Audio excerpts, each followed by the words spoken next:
गुरु प्यारी साध संगत जी, राधा स्वामी। प्यारी साध संगत जी, आज के इस सत्संग में हम कर्म के कानून के साथ साथ यह भी जानेंगे कि हमें बुरे कर्मों का क्या नतीजा भुगतना पड़ सकता है और हमें अपने कर्मों का नाश कैसे करना है। प्यारी साध संगत जी, आज के इस सत्संग को बड़े ध्यान से और अंत तक सुने। सत्संग के वचन। महाराज जी फरमाते हैं, जो जैसा कर्म करता है वैसा ही फल पाता है। कर्म के अटल कानून के अनुसार पुण्य करने वाला सुख प्राप्त करता है, जबकि पाप करने वाला दुख भोगता है। माता पिता या भाई बंधु कोई भी हमें कर्मों के दुखद परिणाम से बचा नहीं सकते। बड़े बड़े ऋषि मुनि और देवता तक को कर्मों का हिसाब चुकाना पड़ता है। आगे महाराज जी फरमाते हैं, यह शरीर पिछले पुण्य और पाप कर्मों के मिश्रण से बना हुआ है। यदि हम सतगुरु की शरण लेकर उनके उपदेश के अनुसार शब्द या नाम की कमाई नहीं करते, तो हमें बार बार संसार में जन्म लेकर दुख सुख का भोग करना पड़ेगा और कर्मों का यह सिलसिला कभी समाप्त नहीं होगा। मन के प्रभाव में आकर ही जीव अज्ञानवश पुण्य या पाप कर्म करता है। मन छिपकर पाप कर्म करने के लिए हमें उकसाता है और हम यह भूल जाते हैं कि घट घट व्यापी परमात्मा सदा हमारे अंदर बैठा सब कुछ देख रहा है। उससे कुछ भी छिपाया नहीं जा सकता। जब हम सतगुरु से मिले ज्ञान की तलवार लेकर जा खड़े होते हैं, तब मन हमें इधर उधर भटका नहीं सकता। सजग जीव नाम की कमाई से प्राप्त ज्ञान की तलवार से कर्म के बंधन को काटकर इस दुख सुख के संसार को पार कर जाता है। अब महाराज जी फरमाते हैं, जो जस करे सो पावे सोई, यह संसार जात सब रोई। कहते हैं, जो जैसा करता है वह वैसा ही प्राप्त करता है। कर्मों के कारण ही संसार में सभी को रोना पड़ता है। जिसके जैसे कर्म होते हैं वह वैसा ही फल पाता है। माता पिता भी जीव के किसी काम नहीं आ सकते। कर्मों के कारण ही जीव मैला हो गया है।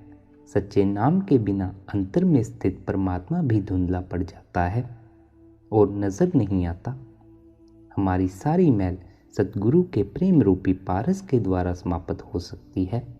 इसलिए हमें मन लगाकर सतगुरु की खोज करनी चाहिए। आगे महाराज जी फरमाते हैं, कर्मों के अनुसार शरीर बनते हैं, जिनमें पाप और पुण्य दोनों शामिल हैं। सतगुरु के चरणों की शरण लिए बिना इन कर्मों के कारण हमें यमराज के पास जाना पड़ता है। अब मन पर जोर देते हुए कहते हैं, मन ही हमसे पाप और पुण्य कराता है। इसके कारण हम दुख और सुख दोनों का भोग करते हैं।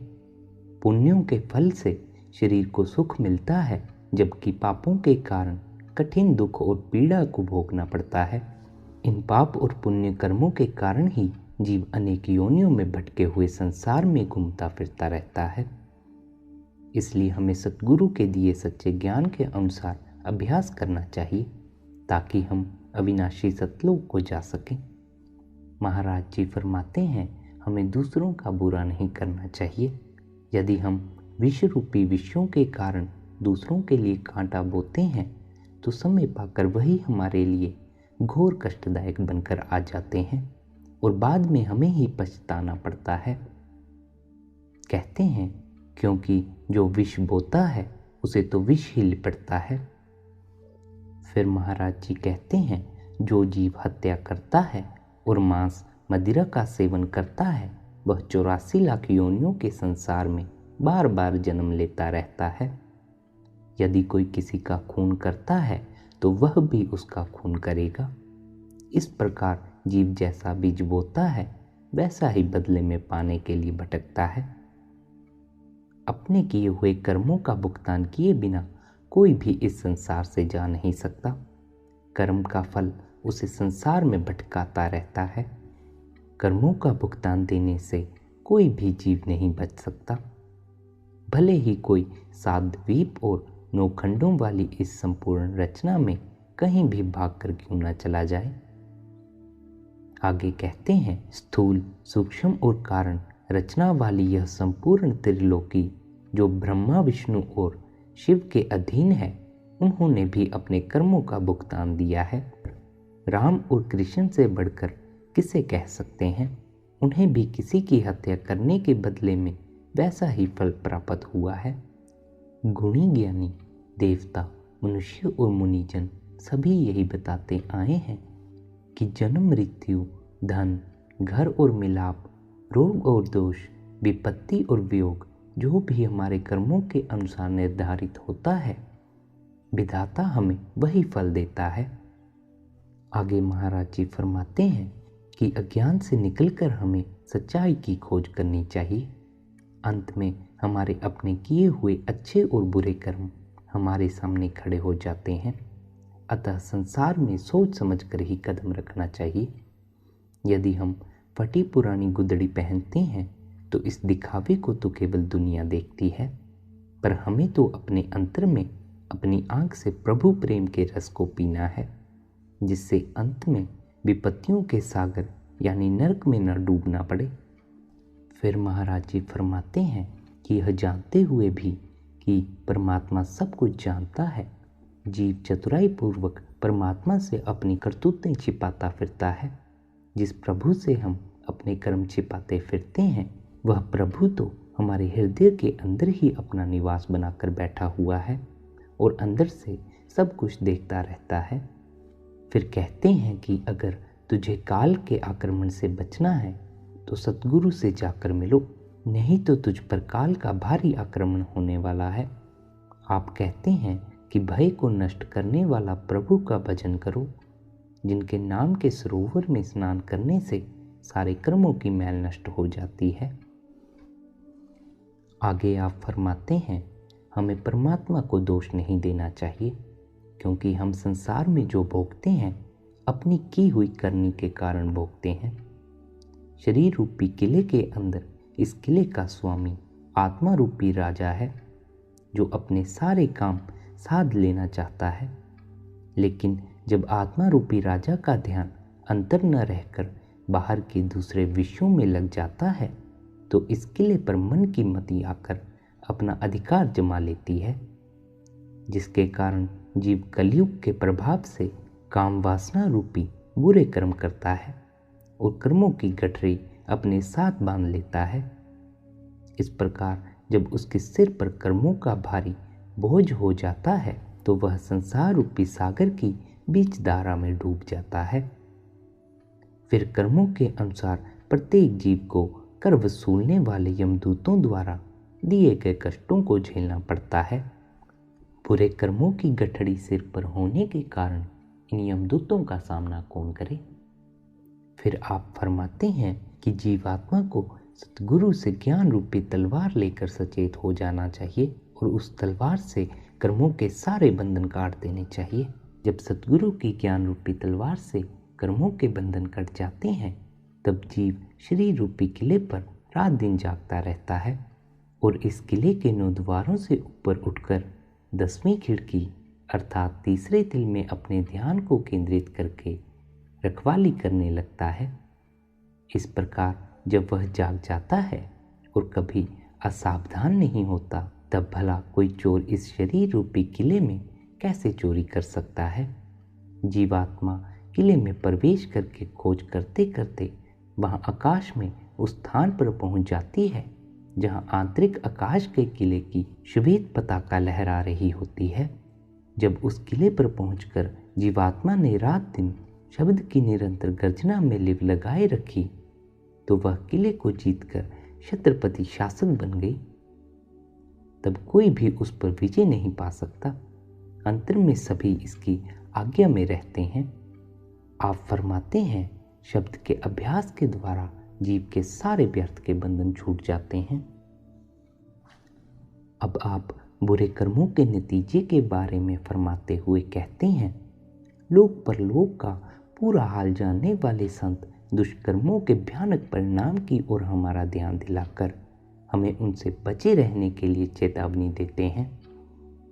सद्गुरु की शरण लिए बिना सभी जीवों को मरने के बाद धर्मराय के दरबार में अपने कर्मों का हिसाब देने के लिए जाना पड़ता है तथा उन्हें अपने कर्म अनुसार अनेक योनियों में जन्म लेकर सुख दुख भोगना पड़ता है।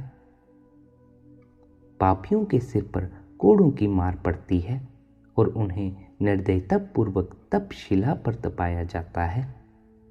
जो लोग दिखावटी वेशभूषा बनाकर साधु बनने का ढोंग करते हैं और दूसरों को ठगते फिरते हैं, उन्हें बहुत कड़ी सजा भुगतनी पड़ती है। पाप कर्म करते समय हम उसके परिणाम का ख्याल नहीं करते। जीवों की हत्या करना, उनका मांस खाना, झूठ बोलना, चोरी ठगी से दूसरों का धन अपहरण करना आदि घोर दुष्कर्म है। अनेक उपायों से इकट्ठी की गई सारी धन संपत्ति यहीं रह जाती है और यमदूत पापियों को घसीटते हुए यमराज के पास ले जाते हैं। मृत आत्मा के गिड़गिड़ाने और दया की भीख मांगने पर यमदूत क्रोधित होकर उसे और भी बेरहमी से पीटते हैं। सतगुरु की शरण लेकर परमात्मा की भक्ति किए बिना यमराज से छुटकारा पाना संभव नहीं है। आप कहते हैं सतगुरु की शरण लेकर परमात्मा की भक्ति किए बिना यमराज से छुटकारा पाना संभव नहीं है। यमराज सारे जीवों के कर्मों का हिसाब देखता है और बुरे कर्मों के परिणाम स्वरूप उन पर कोड़ों की मार पड़ती है। आप कहते हैं मृत्यु के बाद यमराज के सामने जीव के कर्मों का हिसाब रखा जाता है और वह खुद उसकी जांच करता है। यमदूत जीव के साथ साथ घूमते रहते हैं। ऐसे में जीव भागकर आखिर कहाँ जा सकता है। उसके बुरे कर्मों के अनुसार सजा देते हुए यमदूत उसे आग से तपती हुई गर्म चट्टान पर फेंक देते हैं, जिसके डर से वह चीख उठता है। उसके अपराधों के लिए यमदूत उसके सिर पर कोड़े मारते हैं। ऐसे दुराचारी लोग जो दुनिया में कौवे की तरह गंदगी का सेवन करते हैं और महात्मा बनने का ढोंग धरते हैं, यम उन्हें बालों से पकड़कर खींचते हैं। जो सद्गुरु के बताए शब्द में नहीं समाता, उसके अंतर में तो प्रत्यक्ष काल का प्रवेश हो जाता है। जो दूसरों के कष्ट को नहीं जानता, अर्थात पर पीड़ा को अनुभव नहीं करता, वह तो बार बार संसार में शरीर धारण करता रहता है। आगे आप जीव को समझाते हुए कहते हैं, अभी तो तू टेढ़ी चाल चलता है, पर याद रख कि जो जीव साधुओं का विरोध करते हैं और जीवन भर संसार के मोह और माया में फंसे रहते हैं, उन्हें मृत्यु के बाद यम के धक्के खाने पड़ते हैं। पापों और दुष्कर्मों में डूबे हुए जीव अगर अभी नहीं समझे तो फिर बाद में इस बात को जरूर समझेंगे, क्योंकि उनके सिर पर काल फंदा लिए चक्कर लगा रहा है और वे इस जाल में मछली की तरह फंस गए हैं। जो मांस मछली का सेवन करके अपने शरीर को पालते हैं तथा जीवों की हत्या करके उन्हें खाते हैं, वे इतने बेदर्द बन जाते हैं कि उनमें दूसरों के कष्टों के प्रति जरा भी सहानुभूति नहीं रहती। ऐसे बेदर्दी को यह कहकर फटकारा जाता है, ए निर्दयी, तुम दूर हटो। फिर ऐसे जीव यमदूतों के द्वारा यमपुरी में बांधे जाते हैं। लोग अनेक तरीकों से दूसरों का धन हरकर लाखों रुपए जोड़ते हैं, परंतु याद रखो, तुम जिनको धोखे से लूटते हो वे ही एक दिन तुम पर कोड़े बरसाएंगे। फिर जीव को यमदूत भी घसीटते हुए कोड़े मारते हैं। जो सदा झूठ बोला करते हैं तथा सच सुनकर दूर भागते हैं, उनकी हरकतों को सदा चारों ओर फिरते रहने वाले काल भगवान के दूत देखते रहते हैं। वे उन्हें वैसे ही बांध कर ले जाते हैं जैसे बंदर को शिकारी बांध कर ले जाता है। फिर आप कहते हैं, ऐ मन, वेद इन बातों के गवाह हैं, अतः तू सतगुरु के वचनों को सुनकर उन पर अमल कर। सचमुच ऐसे जीव धन्य हैं जो गुरु के बताए नाम के इस मार्ग पर दृढ़ता पूर्वक चलते हैं। आगे आप फरमाते हैं, जब मृत्यु का समय आता है, यमपुरी से यमदूत जीव के लिए ज़रूरी फरमान लेकर आते हैं कि चलो जल्दी करो। वे उससे कहते हैं कि तुम अपना हिसाब किताब स्पष्ट करो कि तुमने कितना काम पूरा किया है और कितना अभी बाकी है। भारी घमंड में चूर, ऐ मूर्ख, बताओ कि अपनी पूंजी में से तुमने कितना खाया, कितना खर्च किया और कितना जमा किया। तुम इस बार छूट नहीं पाओगे। हमारा चाबुक तुम्हें मारते मारते भले ही टूटकर टुकड़े टुकड़े हो जाएगा। जीव प्रार्थना करता है कि यमदूतों, तुम मुझे छोड़ दो, मैं तुम्हारे काम आऊँगा और अभी से भक्ति करूँगा। इतनी बात सुनकर यमदूत क्रोधित हो जाते हैं और उसे जोर जोर से मुक्के मारने लगते हैं। वे झटपट उसे यमराज के लिपिक चित्रगुप्त के दरबार में ले जाते हैं, जो गुप्त रूप से हर जीव के कर्मों का लेखा जोखा रखता है।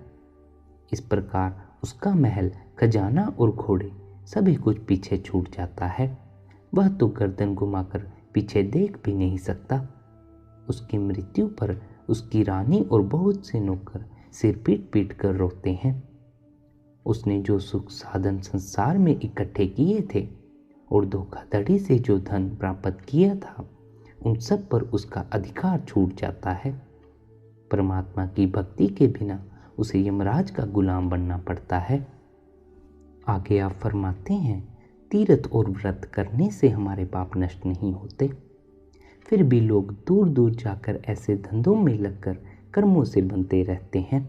मनुष्य जन्म में परमात्मा की भक्ति से चूकने के कारण निचली योनियों में जन्म लेकर व्यर्थ ही जीवन बर्बाद करते हैं। परमात्मा का ज्ञान प्राप्त करने के लक्ष्य से चूकने के कारण हम आंखों से अंधे बने रहते हैं। अपने बुरे कर्मों के कारण हमें चमगादड़ बनकर उल्टा लटकना पड़ता है और यमदूतों की मार सहनी पड़ती है।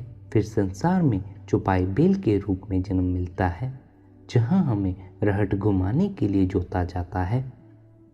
उलट पलट कर अनेक योनियों में रो पीट कर हमारा जीवन बीतता है। एक योनि से दूसरी योनि में जाने पर हम एक दूसरे से अपने किए हुए कर्मों का हिसाब चुकाने में लगे रहते हैं। जीव संसारिक विषयों में लिप्त होकर बुरे कर्म करते रहते हैं और संसार में फंसे रहते हैं। फिर कहते हैं कि जीव वही कर्म करता जाता है जो उसे और भी संसार के लोभ में फंसा देता है।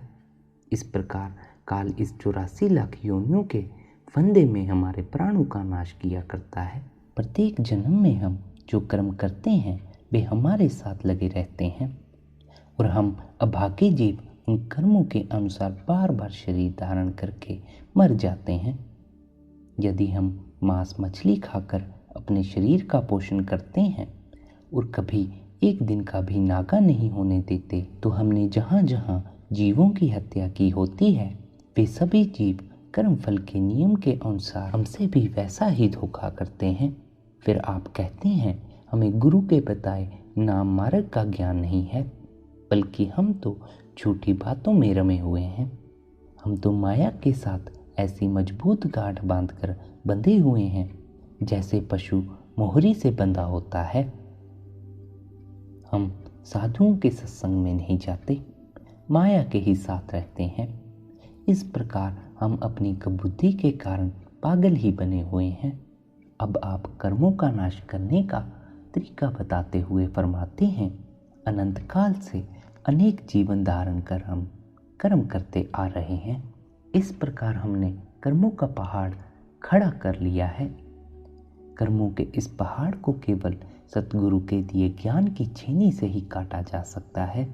जीव कर्मों के घने वन के बीच पड़ा हुआ है, जिसकी अनेक झाड़ियां और लताएं कपट के कांटों से भरी हुई हैं। सतगुरु की दी ज्ञान रूपी कुल्हाड़ी से ही इन सबको काटकर साफ किया जा सकता है। यह ज्ञान सतगुरु के दिए हुए नाम या शब्द धुन के अभ्यास से उत्पन्न होता है।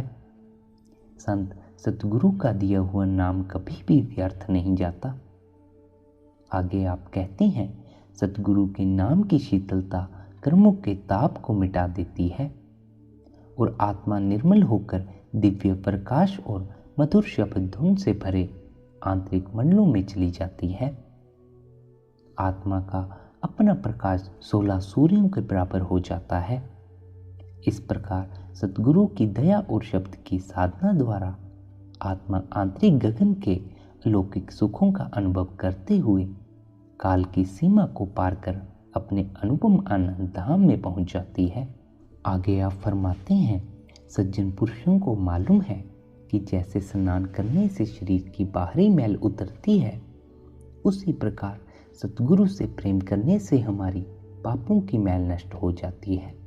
यदि हम अपने बलबूते से कर्मों के पहाड़ को हिलाना चाहें तो यह हिलता नहीं, इसे संत ही हिला सकते हैं। सतगुरु हमें उपदेश देते हैं कि उनसे ज्ञान रूपी छेनी प्राप्त करके इस पहाड़ को काटना चाहिए। हमें पहले झूठ और फरेब के कांटे काटने हैं, फिर कर्म रूपी वन की लताएं और पत्ते काटने हैं। इस प्रकार सतगुरु से प्राप्त ज्ञान रूपी कुल्हाड़ी से हमारे कर्मों का वन साफ हो सकता है। सतगुरु स्वयं हमसे शब्द का अभ्यास करवाकर हमें कर्मों के बंधन से छुड़ा लेते हैं। कर्मों के बोझ से भी तभी बचा जा सकता है यदि हम सतगुरु से ज्ञान रूपी रत्न को हाथ में लेते हैं। संतों की गति हंस के समान होती है। वे अंतर के आकाश में बिना किसी बाधा या रुकावट के उड़ते हैं। उन्हें कोई भी नहीं रोक सकता। इस प्रकार वे संसार सागर को जीतकर उससे पार चले जाते हैं। यह बात कभी झूठ नहीं हो सकती। आगे आप फरमाते हैं, यदि हमें गुरु से गहरे ज्ञान की प्राप्ति हो जाए तो हम सच्चे शब्द के अभ्यास द्वारा अपने कर्मों को काट सकते हैं। इस प्रकार हम संसार के सभी भ्रमों और कर्मों को नष्ट करके अमरधाम सतलोक को पहुंच सकते हैं। मुक्ति देने वाले नाम से कर्मों की मैल छूट जाती है तथा अंतर के पर्दे और किवाड़ खुल जाते हैं, जिससे हमारा अहंकार और मोह दूर हो जाता है। और यदि सतगुरु के ज्ञान की तलवार से काटा जाए तो काल के सभी बंधों को नष्ट किया जा सकता है। आप कहते हैं, शब्द के अभ्यास की युक्ति से सुशोभित होने पर काम रूपी मलिनताएं छूट जाती हैं और अपने मूल स्रोत को देखने की सूक्ष्म दृष्टि खुल जाती है, जिससे तू अगम सतलोक में जाकर निवास पा सकेगा। शब्द के अभ्यास द्वारा ही वहाँ का ज्ञान हो सकता है जहाँ स्थूल सूक्ष्म और कारण शरीर से आगे अगम परमात्मा का प्रकाश झलकता रहता है और आकाश से अमृत की वर्षा होती रहती है। वहीं आत्मा रूपी चित्र के चारों ओर जगमगाती हुई ज्योति जल रही है। नाम रूपी चकमक पत्थर से आत्मा को झाड़कर ध्यान से देखो। वहाँ 16 सूर्य के उगने के उजाले के बराबर आत्मा का प्रकाश है। आगे परमात्मा अपने पूर्ण रूप में प्रकट है और उससे शब्द की धुन निकल रही है। आप कहते हैं कि अच्छी तरह से जांच पड़ताल करके सावधान होकर शब्द के अभ्यास में लग जाओ, नहीं तो तुम्हें काल अवश्य ही घेर लेगा। संसारी कामनाओं को त्याग कर सतगुरु की शरण में आओ। संसार के तुम्हारे पाप कर्म कट जाएंगे और तुम कर्मों से रहित हो जाओगे। पवन के समान चंचल मन को पहचानने के लिए अपने आंतरिक आकाश में प्रवेश करो। वहां नाम रूपी अमृत का रस पाकर मन अंतर्मुख ध्यान में मग्न हो जाता है। जब अंतन में स्थित कमलों की फुलबारी में कमल खिल जाते हैं तथा आत्मा रूपी भौरा उनकी सुगंध में मग्न हो जाता है, तब काल का कोई डर उसके पास नहीं आ पाता। आंतरिक आकाश से जो टेर या शब्द धुन आ रही है, उसे तुम सावधान होकर दृढ़ता से पकड़े रहो, नहीं तो काल तुम्हें अपना ग्रास बना लेगा। जब शब्द का भेद प्राप्त हो जाता है तो शब्द रूपी बाण का निशाना लगाते ही काल की सेना पस्त हो जाती है। आप कहते हैं, जिन्हें भी शब्द की प्राप्ति होती है उनकी संभाल अवश्य होती है। इसलिए इस अचल शब्द को भली भांति पहचान कर उसमें अपने ध्यान को स्थिर करो, तभी निर्वाण पद या मुक्ति की प्राप्ति होती है। इसलिए तुम शब्द का भजन करो। धरती से आसमान तक सब कुछ सच्चे शब्द के सहारे बंधा है और इसी सच्चे शब्द को पकड़कर आत्मा संसार से पार जाती है। इसलिए आप कहते हैं कि हमें गुरु के ज्ञान को पकड़े रहना चाहिए, जिससे प्राप्त दिव्य दृष्टि के द्वारा हम अगम परमात्मा तक पहुंच सकते हैं। अब आखिर में आप फरमाते हैं, जिसके अंतर के आकाश में इस प्रकार अमृत की झड़ी लग जाती है कि बिना बादलों के वर्षा होने लग जाए।